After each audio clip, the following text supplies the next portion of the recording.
10:40, এক ধাক্কায় 10 মিনিট। দেখেন আমরা হচ্ছে আজকে যেটা শিখবো সেটা হচ্ছে কন্ডিশনাল ফরম্যাটিং। নর্মালি ফরম্যাটিংটা কি? নর্মালি ফরম্যাটিংটা হচ্ছে এরকম কিছু একটা,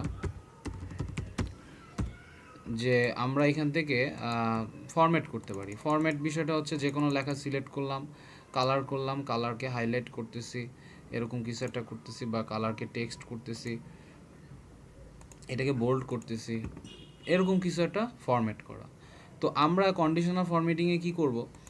ধরেন কিছু সংখ্যা আমি এখানে লিখলাম 230, 200, 180, 170। তো ধরেন কোনো মাসে একটা দোকানে এরকম বিক্রি হয়েছে। এখন আপনাকে যদি বলে এই সংখ্যা এখানে 4টা আছে, বাট আরও অনেক সংখ্যা এখানে থাকুক, এতগুলো সংখ্যার মধ্যে থেকে ওই সংখ্যাগুলোকে বের করো যারা হচ্ছে 200 থেকে ছোট।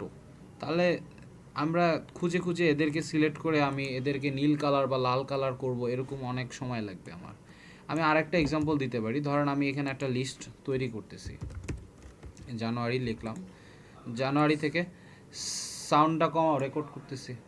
আমি এখানে কয়েকটা প্রোডাক্ট লিখব, প্রোডাক্টটা আমি এখানে লিখি, লেখার পরে আমি এখান থেকে আসি, এতটুকু সিলেক্ট করি, সিলেক্ট করার পর আমি সেল স্টাইলস আউটপুট, আমি এখানে কিছু প্রোডাক্ট লিখতে পারি। সাপোজ এরকম যে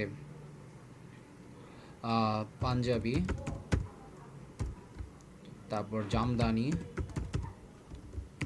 নকশি, আর কি হতে পারে, শার্ট, ধরেন কিছু ইন্ডিভিজুয়াল আরএমজি প্রোডাক্ট। আমি এখন এখান থেকে কিছু র্যান বিটুইন লিখি, আমি কিছু সংখ্যা নিব, কিছু সংখ্যা ধরেন এখানে আসতে পারে 30 থেকে 300-র মধ্যে। তা আমি এখানে কিছু সংখ্যা নিছি, এই সংখ্যাগুলোর মধ্যে কেউ কম, কেউ বেশি, কেউ 100-র কম, কেউ 100-র বেশি, আবার কেউ 100 থেকে 200, আবার কেউ 200 থেকে 300-র মধ্যে আছে। তো এইখানের মধ্যে আমাকে যদি বলা হয় যে ওই সংখ্যাগুলোকে বের করো এখানের মধ্যে যারা 160-এর চেয়ে বড়। সো এইখানে আমি যদি প্রত্যেকটা করে ধরতে যাই কারা কারা 160-এর চেয়ে বড়, এবং তাদেরকে আপনি হচ্ছে লাল কালার দিবেন, সেটা আমার জন্য করা খুবই কষ্টদায়ক হবে। এবং এখানে যদি এই কয়টা সংখ্যা দিছে মাত্র, আমার যদি এখানে এতগুলো সংখ্যা থাকতো, তাহলে আমার জন্য এগুলো খুঁজে খুঁজে ইন্ডিভিজুয়াল আইডেন্টিফাই করা, কে কত কম কে কত বেশি, সেটা আমার জন্য অনেক কষ্ট হয়ে যেত। তো এই সমস্যার সমাধানের জন্য আমাদেরকে যে হেল্প করে সে হচ্ছে কন্ডিশনাল ফরম্যাটিং। সো আশা করি আমরা এতটুকু তৈরি করতে পারবো, তাই না আপু? আমরা এই কিছু ডাটা লিখবো, লেখার পরে সেল স্টাইলস থেকে এই যে আমরা সেল স্টাইলসে আসবো, সেল স্টাইলস থেকে আউটপুটে ক্লিক করব। তো এখন আমাদের কাজ হচ্ছে কন্ডিশনাল ফরম্যাটিংয়ের। তো আমরা এখানে হোমের মধ্যে কন্ডিশনাল ফরম্যাটিং পাবো। তো ভাইয়া ওইটা কি আরেকটু দেখাতে পারবেন যেটা দেখাইলেন, জি জি জি, সেল স্টাইল যেটা দেখাইলেন? ওকে। এই যে দেখেন আমরা নির্দিষ্ট এরিয়া, এখন যদি আমরা এখান থেকে প্রিন্টে আসি, আমার কীরকম দেখাচ্ছে? সাদা দেখাচ্ছে না সব? আমরা এদের এখানে এই সব লেখা দেখেন সাদা দেখাবে, হ্যাঁ ভাইয়া। সাদা দেখাবে, এই যে দেখেন এখানে সব সাদা।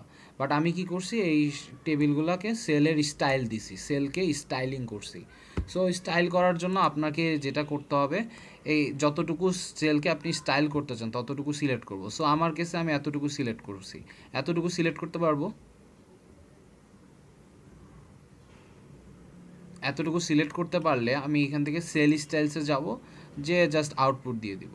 এখানে আউটপুট ছাড়া ওরা অনেক ডিজাইন আছে, আপনি যে ডিজাইন নিতে চান আপনি সেই ডিজাইনে এটাকে নিতে পারবেন। এতটুকু বুঝতে পারছেন আপু? জি ভাইয়া বুঝতে পারছি। আচ্ছা ভাইয়া আমার আরেকটা কোয়েশ্চেন ছিল এখানে। জি এই জি, যে আমরা তাহলে আমাদের কন্ডিশনাল ফরম্যাটিংয়ের মেইন কাজটা হচ্ছে, ধরেন একটা নির্দিষ্ট প্রোডাক্ট বা নির্দিষ্ট ডাটার মধ্যে, এই যে এটা একটা ডাটা শিট, এই ডাটা শিটের মধ্যে আপনাকে যদি কখনো কেউ বলে এখানে কিছু সংখ্যা নিয়েছি, নেওয়ার পরে এই সংখ্যাগুলোর মধ্যে থেকে কারা এখানে বিভিন্ন সংখ্যা আছে 30 থেকে 300-র মধ্যে, এখন আপনাকে বলতেছে যে 150-এর চেয়ে বড় কারা তাদেরকে আইডেন্টিফাই করো। তাহলে আমি কি করব, আমি এই সংখ্যাগুলো সিলেক্ট করব, আমি কিন্তু এই পুরো টেবিল সিলেক্ট করব না, আমি যেটা করব সংখ্যাগুলোকে সিলেক্ট করব। সংখ্যাগুলোকে সিলেক্ট করার পর আমি কন্ডিশনাল ফরম্যাটিংয়ে আসব, এই যে এইখানে কন্ডিশনাল ফরম্যাটিংয়ে আসার পরে সবার প্রথমে আমার এখানে আছে highlight cells rules. Highlight cells রুলসে ক্লিক করার পর আমার এখানে আছে গ্রেটার দ্যান। আমি গ্রেটার দ্যানে ক্লিক করি। তারপর এখানে একটা বক্স আসবে, বক্সটা হচ্ছে ডায়লগ বক্স। এই বক্সে বলতেছে এটা greater than, so format cells that are greater than. So এইখানে যে সংখ্যা আছে সেদের মধ্যে থেকে কারা বড় তাদেরকে ফরম্যাট করো। কত কি দিয়ে ফরম্যাট করো? Light red fill with dark red text. আমি এটা ইয়েলো অথবা গ্রিন করে দিতে পারি। তো আমি এখানে 150 দিই। তাহলে এইখানে কি হচ্ছে, ওই সেলগুলোকে ফরম্যাট করা হচ্ছে যারা 150-এর চেয়ে বড়, এবং তাদেরকে গ্রিন কালার অথবা ইয়েলো কালার দিয়ে আইডেন্টিফাই করা হচ্ছে। Now click on okay. So আমরা ওকেতে ক্লিক করার পর একদম স্পষ্ট দেখতে পাচ্ছি যারা 150-এর চেয়ে বড়, এইখানে সেই কালারগুলোকে এক ধাক্কায় আইডেন্টিফাই করা হয়েছে। So data validation is the. ভাইয়া জি, জি আপু। ওকে, এখন যদি আপনাকে কেউ বলে, আমি কিন্তু বারবার কন্ট্রোল জেড দিয়ে আবার এই ডাটাটাকে আগের মতো নিয়ে আসতেছি। সো এখন আপনাকে যদি কেউ বলে যে না, এখানে 200-র চেয়ে ছোটো যেসব সংখ্যা তাদেরকে সিলেক্ট করো, এবার একটু ভিন্নভাবে শর্তটা দিল যে 200-র চেয়ে ছোটো। এর আগে ছিল 200-র বড় বা 100-র বড়, এখন আমি বলতেছি 200-র থেকে ছোট যারা তাদেরকে সিলেক্ট করো। তাহলে আমি এই সংখ্যাগুলোকে সিলেক্ট করলাম, দেন ক্লিক অন কন্ডিশনাল ফরম্যাটিং। সেখান থেকে আবার হাইলাইট সেলস রুলস, এই যে এখানে দেখেন লেস দেন দেওয়া আছে, আমি লেস দেনে ক্লিক করি। এখন আপনি কত দিতে চান আপু? ভাই আপনি যেটা বলেন 200 থেকে ছোট 200ই তাহলে তাই। আমি তো 200 বলছিলাম, সরি ভুলে গেছি। তাই এই 200 নিলাম, নেওয়ার পরে এখান থেকে আমি এখানে ইয়েলো কালার দিয়ে ওকে। সো এখন দেখেন আমি এখানে 200-র থেকে ছোট কালারগুলোকে মানে আইডেন্টিফাই করতে পারতেছি। ওকে, ঠিক আছে। তো এইভাবে আসলে আমরা কাজটা করি। এখন আমি এখান থেকে কন্ট্রোল জেডে চাপ দিয়ে আবার ফেরত আসি। এখন যদি আপনার এখানে এই ডিজাইনটা থাকে, এখন আপনি এটা চাচ্ছেন না, তাহলে আপনি আরেকটা কাজ করতে পারেন। এখানে এই সবগুলোকে সিলেক্ট করে কন্ডিশনাল ফরম্যাটিংয়েই আসবেন। এখান থেকে ক্লিয়ার রুলস ফ্রম সিলেক্টেড সেলসে চাপ দিলে এটার ভিতরে আমরা যে শর্ত দিছি সেই শর্তটা গায়েব হয়ে যাবে। এখন আমি চাচ্ছি ধরেন 130 থেকে 210 এর ভিতরে যে সংখ্যাগুলো আছে তাদেরকে সিলেক্ট করতে, মানে একটা নির্দিষ্ট সীমানার মধ্যে 130 থেকে 200। ধরেন এই সংখ্যাগুলো হচ্ছে আমার লাভও না লসও না, হ্যাঁ এরকম একটা অবস্থান, মানে শুধু শুধু জায়গা নষ্ট। এই প্রোডাক্টগুলো বিক্রি করে আমার লাভও হচ্ছে না লসও হচ্ছে না, বাট কাস্টমার সার্ভ করা হচ্ছে। তো এই ধরনের যে সংখ্যাগুলো আমি সেগুলোকে সিলেক্ট করব। তা আমি এই সংখ্যাগুলোকে সিলেক্ট করলাম, দেন কন্ডিশনাল ফরম্যাটিংয়ে আসবো, এখান থেকে হাইলাইট সেলস রুলসে আসবো, দেন এখান থেকে আমি আসবো বিটুইনে। আমি এখানে আমি এখানে দিলাম কত কত জানি বলছিলাম, 130, 130 বলছি না? 130 থেকে হ্যাঁ ভাই 130। 130 থেকে 210 বলছিলাম নাকি? আচ্ছা জি ধরুন, ভাইয়া 210। 210ই বলছে। দিয়ে আমি এখান থেকে সিলেক্ট করে এখান থেকে আমি যে কোনো কালার দিতে পারি, কাস্টম ফরম্যাট থেকেও দিতে পারি বা লাইট রেড ফিল দিয়ে ওকে। সো এখানে দেখেন লাল কালার আকারে এটা সিলেক্ট হয়েছে, এবং এখানে 130 থেকে 200-র মধ্যে ওই সংখ্যাগুলোই সিলেক্ট হয়েছে যারা 130 থেকে 210-এর মধ্যে ছিল। সো আমি আবার সিলেক্ট করি, আবার সিলেক্ট করে আবার এই ফর্মুলা দরকার না হলে ক্লিয়ার রুলস থেকে ফ্রম সিলেক্টেড সেলস। এখন আপনাকে আরও শর্ত, এটা কন্ডিশনাল ফরম্যাটিংয়ে আসবে, সেটা হচ্ছে ডুপ্লিকেট ভ্যালুস। সো এর ভিতরে অনেকগুলো মান যদি ডুপ্লিকেট থাকে, কারা কারা ডুপ্লিকেট আছে সেদেরকে আমি আইডেন্টিফাই করতে পারি। সো এখানে 45 আছে দুইবার, 220 আছে দুইবার। সো এখানে লজিক্যালি আমরা এখান থেকে আইডেন্টিফাই করতে পারলাম ডুপ্লিকেট ভ্যালুস। আমি আবার ওইখানে যাই ডুপ্লিকেট ভ্যালুসের এখানে ডুপ্লিকেটের পরিবর্তে আমি চাইলে ইউনিক দিতে পারি। ইউনিক মানে হচ্ছে এই নাম্বারটা একবারই আছে, থাকে না কখনো কখনো একই স্টুডেন্ট একটা শ্রেণীকক্ষে একই নাম্বার, সমাজ সাবজেক্টে একই নাম্বার পাইছে অনেকে। সো ধরেন 30-এর মধ্যে এমসিকিউর মধ্যে 27 কয়জন পাইছে তাদেরকে আমি চিহ্নিত করব।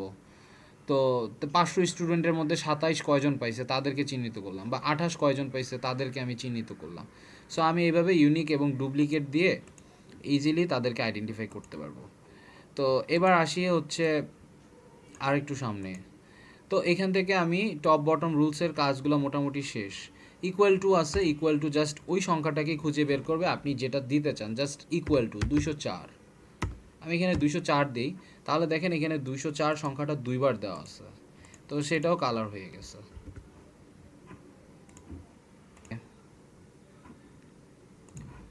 ওকে, আমরা এখন ইয়ে করব, আমরা কন্ডিশনাল ফরম্যাটিংয়ের আরও কিছু শর্ত, বিভিন্ন ডাইমেনশনাল শর্তগুলো দেখব। হ্যালো। যেমন ধরেন, হ্যাঁ হ্যাঁ হ্যাঁ ভাইয়া, জি আপু শুনতে পাচ্ছেন?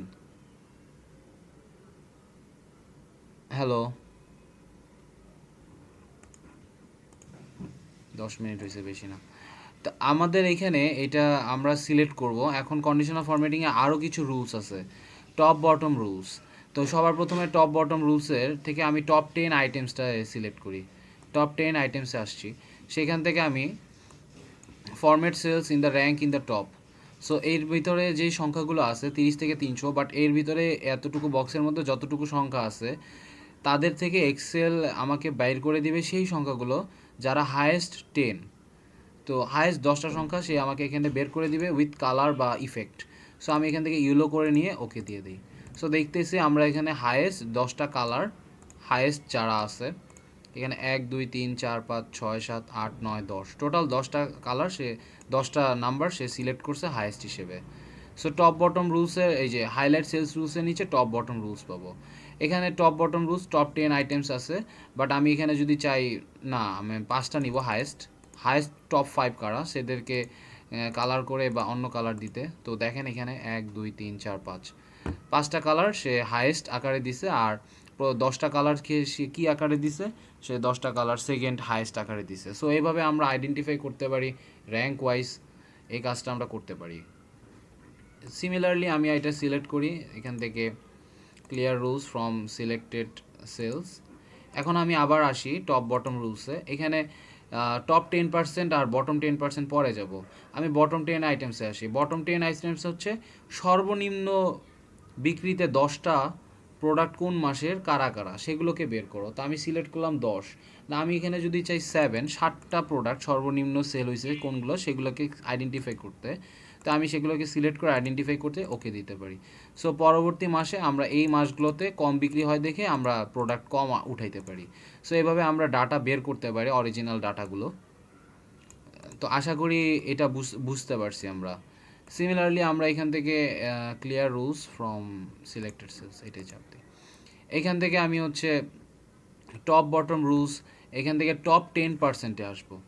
সো টপ 10 আইটেমস আর টপ 10%। টপ 10% হচ্ছে সর্বোচ্চ 10% কারা কারা নাম্বারের দিক থেকে। এই যে এইটার সর্বনিম্ন সংখ্যা আর এটা সর্বোচ্চ সংখ্যা, তা 30 থেকে 300। তো এটা হচ্ছে বলে না 1 থেকে 100, 1 থেকে 100-র ভিতরে সর্বোচ্চ 10% কারা, যারা 90%-এর বেশি তারাই তো টপ 10%, তাই না? 1 থেকে 100-র ভিতরে সর্বোচ্চ 10% কারা, যারা 90%-এর বেশি। সিমিলারলি 30 থেকে 300-র মধ্যে কারা টপ 10% এইখানের ভিতর সংখ্যা আছে তাদেরকে আইডেন্টিফাই করো এবং একটা নির্দিষ্ট কালার দাও, ধরো ইয়েলো দিলাম, দিয়ে ওকে দিই। সো এখানে মাত্র 2টা সংখ্যাই হচ্ছে টপ 10%, 30 থেকে 300-র মধ্যে। বাকি কেউ 90%-এর বেশি ক্রস করতে পারেনি। তো সিমিলারলি আমি আবার এটা সিলেক্ট করি, এখান থেকে আসি clear rules from a entire sheet. আমি এখান থেকে আবার এখানে আসি বটম 10%। ধরেন 1 থেকে 100-র ভিতরে সংখ্যার ভিতর সর্বনিম্ন 10% কারা, যারা 1 থেকে 10% তারা হচ্ছে সর্বনিম্ন 10%। তো এই সংখ্যাগুলো খুবই কম হবে। সিমিলারলি 30 থেকে 300-র ভিতরে আমরা যদি এটা র্যাঙ্কিং করি 1 থেকে 100%-এর মধ্যে, তো সর্বনিম্ন 10%-এ কারা আছে সংখ্যার দিক বিবেচনায় এইখানে, তাদেরকে কালার করবে বটম 10%। সেটাকে আমি সিলেক্ট করলাম, সিলেক্ট করার পর আমি এখান থেকে ইয়েলো বা গ্রিন দিই, দিয়ে ওকেতে চাপ দিই। সো গ্রিন হয়েছে এখানে 2টা সংখ্যা। সো এই 2টা সংখ্যা একদমই 10%, সর্বনিম্ন 10%। তো আমি এখান থেকে আমি টপ 10%-এ না দিয়ে আমি যদি টপ 20% দিই, যে না দেখি আমি আগে একটা সিলেক্ট করি, আমি এটাকে সিলেক্ট করি clear rules from selected sales.